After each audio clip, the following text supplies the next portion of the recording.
আসসালামু আলাইকুম। আশা করি সকলেই ভালো আছেন। গণপ্রজাতন্ত্রী বাংলাদেশ সরকার গৃহায়ন ও গণপূর্তি মন্ত্রণালয়ের যে সার্কুলারটা, এটাতে কিন্তু আপনারা আবেদন করতে পারেন। এখানে বেশ কয়েকটা পদের আছে। তো ৭ জন, ৪ জন, ৬ জন অফিস সহায়কের পদে আপনারা আবেদন করতে পারেন। এসএসসি পাশে কিন্তু আপনি আবেদন করতে পারবেন। তো আজকের ভিডিওতে আমরা এই বিষয়টা সম্পর্কে আলোচনা করব। এখান থেকে আবেদনের প্রসেসটা আপনাদেরকে দেখাবো।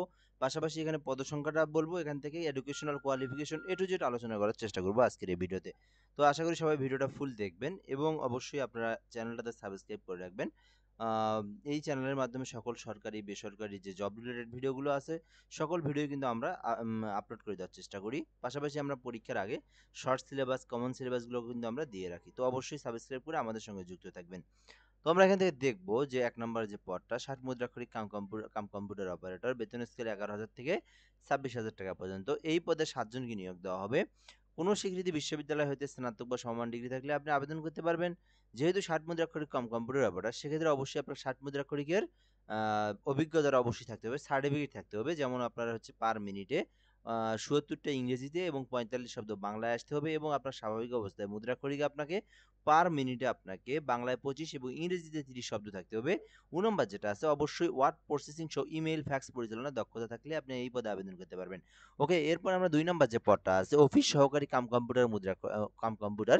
সো এই পদে আপনি আবেদন করতে পারেন। ৪ জনকে নিয়োগ দেওয়া হবে। এক্ষেত্রে আপনাকে কোনো স্বীকৃতি বোর্ড হতে উচ্চ মাধ্যমিক সার্টিফিকেট পরীক্ষায় উত্তীর্ণ হলে আপনি আবেদন করতে পারবেন। কম্পিউটার প্রশিক্ষণ প্রাপ্ত হলে আবেদন করতে পারবেন। কম্পিউটার প্রশিক্ষণে সর্বনিম্ন গতি পার মিনিট ইংরেজিতে ২০ এবং বাংলায় ২০ শব্দ আসলে আপনি আবেদন করতে পারবেন। কম্পিউটার ওয়ার্ড প্রসেসিং সহ ইমেইল, ফ্যাক্স পরিচালনার দক্ষতা থাকতে হবে। তো এই বিষয়গুলো যারা কম্পিউটার চালানোয় দক্ষ বা যারা চালাতে পারে, তারাই কিন্তু আবেদন করতে পারবে। খুব একটা ২০ টা বা ২০ শব্দ কিন্তু কোনো বিষয় না। তাই না? তো এখান থেকে যারা এসএসসি পাশে আবেদন করতে চাচ্ছেন, আপনারা এটাতে এইচএসসি পাশে করতে পারবেন। তো এই ৬ জন কিন্তু আপনি অভিষেক পদে আপনি আবেদন করতে পারবেন। এই পদে আবেদন করতে চাইলে শুধুমাত্র এসএসসি পাস করলে আপনি আবেদন করতে পারবেন। বেতন স্কেল ৮,০০০ থেকে ৮,২৫০ থেকে ২০,০০০ টাকা পর্যন্ত। তো এখান থেকে আবেদনটা কিভাবে করবেন এই বিষয়টা আমরা এখান থেকে দেখাবো। তো জাস্ট একটু ওয়েট, নিচের দিকে আমরা দেখাবো। এখানে বিষয়গুলো আমরা দেখে নেই, নিয়ম নীতিমালা যেগুলো আছে। তো ১ ও ২ নং প আ ১ ও ২ বর্ণিত পদের ক্ষেত্রে বিভাগীয় প্রার্থীর বয়সসীমা ৪০, অর্থাৎ অন্যান্য এই যে সবগুলোই হচ্ছে আপনার ১৮ থেকে ৩২ বছর পর্যন্ত। কিন্তু এটাতে আপনার ৪০ বছর পর্যন্ত আবেদন করতে পারবে এবং এই অভিষেক পদে ৩২ বছর পর্যন্ত আবেদন করতে পারবে। এই হলো বিষয়।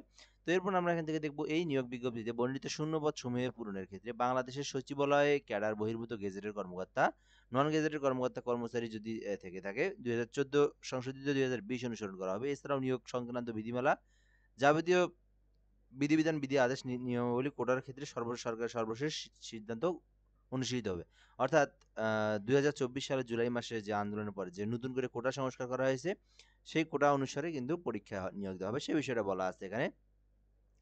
তো এরপরে আপনার এখানে যে বিষয়টা দেওয়া আছে, সরকারি, আধা সরকারি, স্বায়ত্তশাসিত প্রতিষ্ঠানে কেউ যদি চাকরি করে থাকেন, সেক্ষেত্রে যদি আপনি এটাতে আবার আপনি পরীক্ষা দিতে চান, সেক্ষেত্রে অবশ্যই সেখান থেকে আপনার অনুমতিপত্র অথবা ছাড়পত্র নিয়ে কিন্তু এই জায়গায় আপনাকে পরীক্ষাটা দিতে হবে।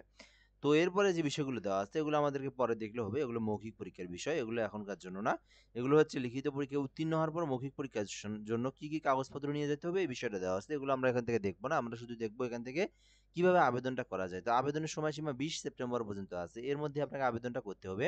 তো আবেদনের জন্য আপনাকে অবশ্যই এখানে ৩০০ বাই ৩০০ পিক্সেলের একটা ছবি এবং ৩০০ বাই ৮০ পিক্সেলের একটা স্বাক্ষরকে ক্রপ করে কেটে নিয়ে কিন্তু আপনাকে আবেদনটা করতে হবে। এই হলো মূলত বিষয়। সো এরপর এখান থেকে অবশ্যই আপনাকে যে বিষয়টা দেখতে হবে, অনলাইনে আপনাকে সুন্দর সঠিকভাবে আবেদন করতে হবে। যদি আপনার আবেদনটা সঠিক না হয়, দেখবেন আপনার কিন্তু অনেক সমস্যা হয় পরবর্তীতে। যেমন আবেদন যদি ঠিকভাবে আপনি না করতে পারেন, ফার্স্ট টাইমে আপনার এসএমএস আসে না। আবার অনেক সময় হচ্ছে এসএমএস আসলেও মৌখিক পরীক্ষার সঙ্গে দেখবেন আবেদনের সঙ্গে ডকুমেন্টের মিল না থাকার কারণে বিভিন্ন প্রবলেমের সম্মুখীন হতে হয়। এজন্য আবেদনটা আপনি নিখুঁতভাবে করে নিতে পারেন আমাদের সঙ্গে। আমরা কিন্তু WhatsApp এর মাধ্যমে যোগাযোগ করে শুধুমাত্র ফোন দিবে, মানে এসএমএস করবেন। পরে দয়া করে ফোন দিবেন না। এই নাম্বার আমাদের পাবলিক নাম্বার। এটাতে আমাদের প্রচুর ফোন আসে। তো শুধুমাত্র এসএমএস দিবেন 0177583031 0177583031 এই নাম্বারে আপনি যোগাযোগ করে আপনার আবেদনটা আপনি ঘরে বসে থেকে সুন্দরভাবে আবেদন করে নিতে পারবেন। হোয়াটসঅ্যাপ এসএমএস দিয়ে বলবেন আপনি যে আমি এই পদে বা কোন সার্কুলারের কোন পদে আবেদন করবেন। এই বিষয়টা আপনি বলবেন। বলার পরে কিন্তু আমরা আপনাদেরকে একটা ডকুমেন্ট দেব বা একটা আমরা ইমেজ দেব। সেখানে কি, কি তথ্য লাগবে আপনি এগুলো দিবেন। দেওয়ার পরে কিন্তু আমরা আপনার আবেদনটা কিন্তু সুন্দরভাবে ঘরে বসেই করে দেব। সো এখান থেকে পেমেন্টের ফিটা আমরা এখান থেকে দেখে নেব। ১ ও ২ নং ক্রমিক পদের জন্য ৳১০০, ৳১১২ সার্ভিস চার্জ সহ ৳১১২ এবং ৩ নং পদের জন্য ৳৫৬ হলে আপনি পেমেন্ট ফিটা করতে পারবেন। এই হলো মূলত বিষয়। তো আবেদন ফিটা আপনারা যদি নিজেরাই জমা দিতে চান সেক্ষেত্রে MOHPW স্পেস ইউজার আইডি লিখে 16322 নাম্বারে পেমেন্ট করবেন। পরবর্তীতে আপনি ইয়েস স্পেস দিয়ে চূড়ান্তভাবে পেমেন্টটা কমপ্লিট করে দিবেন। এই হলো তো মূলত বিষয়, যারা আবেদন করবেন আবেদনটা করে নিতে পারেন। সো ভিডিওটা এই পর্যন্তই। ভালো থাকবেন সবাই। আশা করি বিষয়টা বুঝতে পেরেছেন। অবশ্যই সাবস্ক্রাইব করে আমাদের সঙ্গে যুক্ত থাকবেন। আসসালামু আলাইকুম।